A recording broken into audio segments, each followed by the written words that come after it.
right, this is section 7.1, the essential limit theorem for sample means. This one says, in a recent study reported on October 29, 2012, on the Flurry Analytics blog website, flurry.com/blog, the mean age of tablet users is 34 years. Suppose the standard deviation is 15. Take a sample size n is equal to 100. Okay, so let's first check out our checkoff list first, and we want to make sure that we have at least one box checked off. So the first one here is the sample size greater or equal to 30. Absolutely, we have that. We can check that off because n is equal to 100. Okay, perfect. Next one there. Do we know that we have a random, our random variable is normal? Does it say anything about the ages for these? Let's see here. Again, this is on, looking like it's,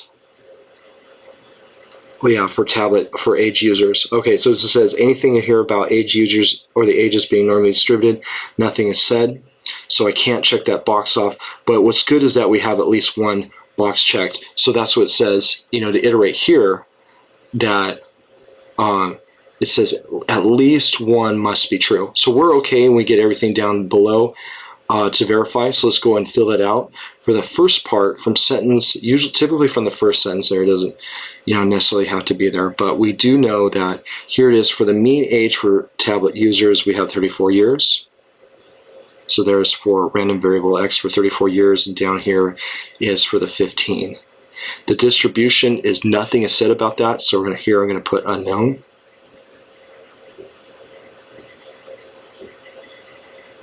All right, coming over here next door. So what we want to do is fill in that information for x bar, because I have one, at least one box checked off up here that I'm okay to proceed forward. That by definition, or sorry, we know that we have a sample size taken of 100. The mean is always going to be the same, but the standard deviation is always going to be less than. And more particularly here, I want to take the 15 and divide that by the square root of 100. So always take the standard deviation and divide that by the square root of n. We don't have to do that for x, but we certainly need to do that for random variable x bar. We're in luck here. We don't really necessarily have to grab a calculator because the square root of 100 is 10, and 15 divided by 10 is 1.5. So pretty simple to do in our head. But always the result down here, and I want to make an emphasis here that if we got at least one box checked up there, that we know that the distribution of x bar is going to be normal. So that's done. Now coming down here, I want to use my new parameters. Again, to point out, I have a new standard deviation, sorry, a new mean and new standard deviation. Those are the parameters I'm using down here to answer the following questions for distribution for x bar. Let's go and read the question there for part A. It says, find the probability that a mean age is more than 30 years, reported mean age of tablet users in this particular study. Label and say the normal distribution. Use GeoGebra to find each one of the following probabilities. So let's go ahead and label here properly according to the empirical rule. So we know our middle there is going to be the same at 34 years, but now I'm going to use that 1.5. So let's add that going to the right.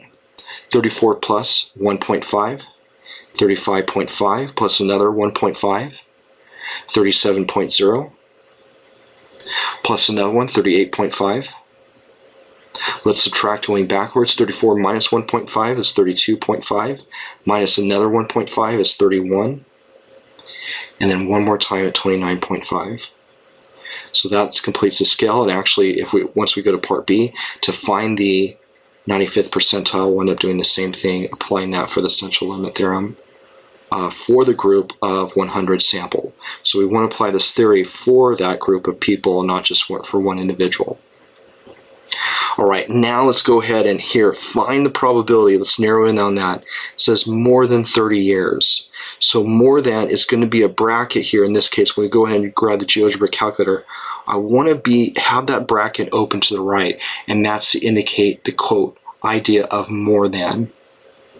So I want to figure out where is my age 30, and you could tell here it's just right here up at this end, at the very end here, this is about where my age 30 lives. And if I'm going to go to more than that, you can tell I'm virtually almost shading 100% here. So almost everybody, if you do a sample size 100, has an average age, and here's a key word here, as a sample mean age or an average age for that group of people that's more than 30. And I'll here indicate for a sample to size 100. So let's jump back over to GeoGebra and place in our new parameters, again more specifically here, the 34 and the 1.5, and not the 15.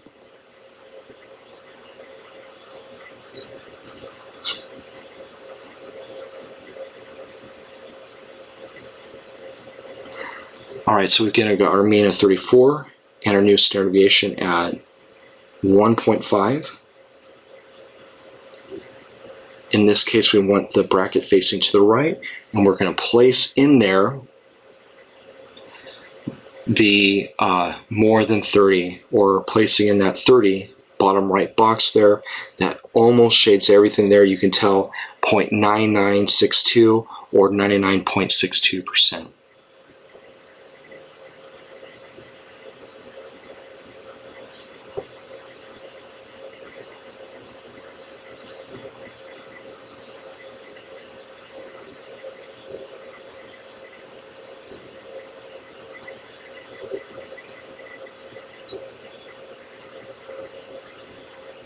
Alright, so that'll finish it out for part A. Let's go ahead and go here to part B.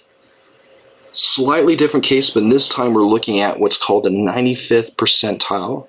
So this is very similar of anything that we did in section 6.2, using the number calculator to find those values. And again here, I just want to iterate the concept of percentile. Whenever you see that, we're talking about, in this case, shade left. We're talking about the bracket left facing.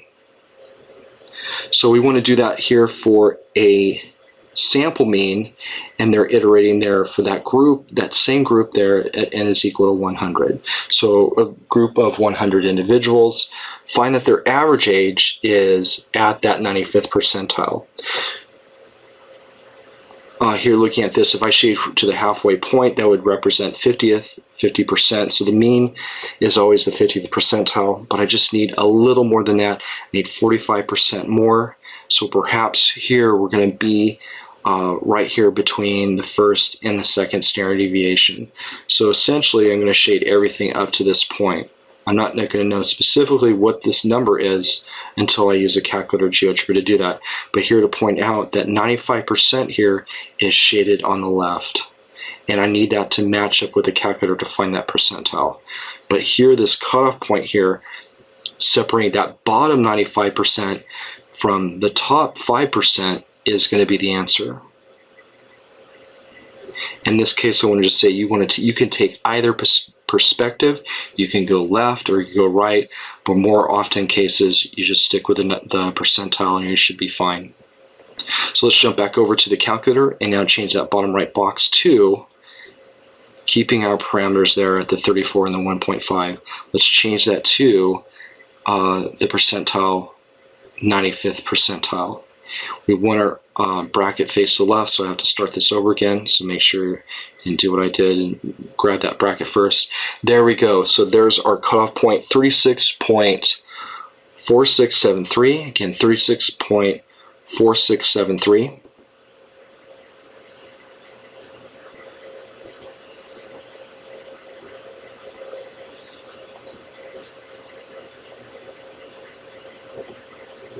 And that's equal to X bar, again for the sample size 100, and that is the 95th percentile. So if we want to wrap this up here for part B, we say P sub 95, again for the average group there is at 36.4673. I believe in this problem they want you to round to 1 decimal place, so we can make that 36.5 years. Okay, so that will wrap that up for part B. This is the conclusion here for this one, and then also for part A, more than 30 years. For this problem, approaching the situation here on October 29, 2012, dealing with the Flurry Analytics blog.